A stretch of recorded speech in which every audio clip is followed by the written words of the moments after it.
Parang nasa dunk contest lang si Zach LaVine, napasigaw si Coach Jimmy Alapag. Mala AK-47 ng laruan ng player na to mga idol ng Chicago Bulls. Chicago Bulls ang hindi gaanong napag-uusapan ngayong season. Sinimulan lang naman nila ang kanilang first 3 games na walang katalo-talo. Malinis na 3-0 record.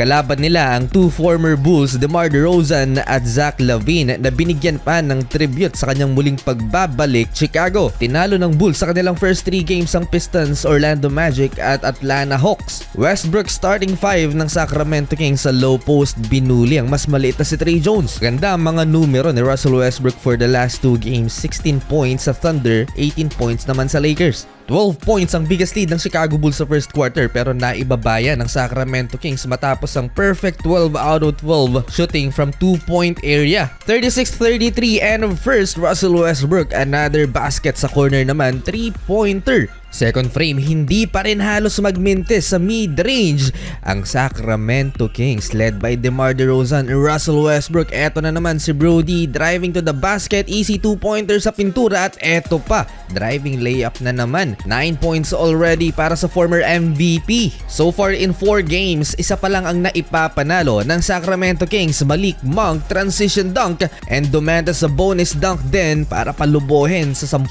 ang lamang ng visiting team. Zach LaVine, explosive drive and a vintage dunk mga idol para sa 2-time dunk champion. Kahit si Coach Jimmy Alapag napasigaw sa highlight na yon. Isa din sa dunk participant naman ng Chicago Bulls ang nagpakita rin ang kanyang bounce, si Matas Buzelis. Nag-run mga idol ang home team at nakat sa dalawang lamang ng Sacramento Kings, 64-62 halftime. Sinimula ng Chicago Bulls ang third quarter sa isang 13-0 run. Nakalamang na sila sa Sacramento Kings.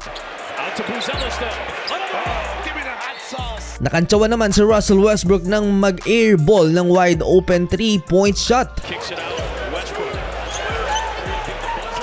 One of the reason kung bakit maganda ang tinatakbo ng opensa ng Chicago Bulls ay dahil balanse ang kanilang lineup, led by Josh Giddey at ang pag-angat ng laro nitong si Matas Buzelis, ang sophomore player ng Chicago Bulls. Mala AK-47 na ang laruan, hindi lang dahil sa pagkakahawig ng dalawa dahil sadyang pinag-aralan talaga ni Matas Buzelis ang laro ni Andrei Kirilenko. Tinapos ni Matas Buzelis ang third quarter na may 25 points in 66% shooting percentage.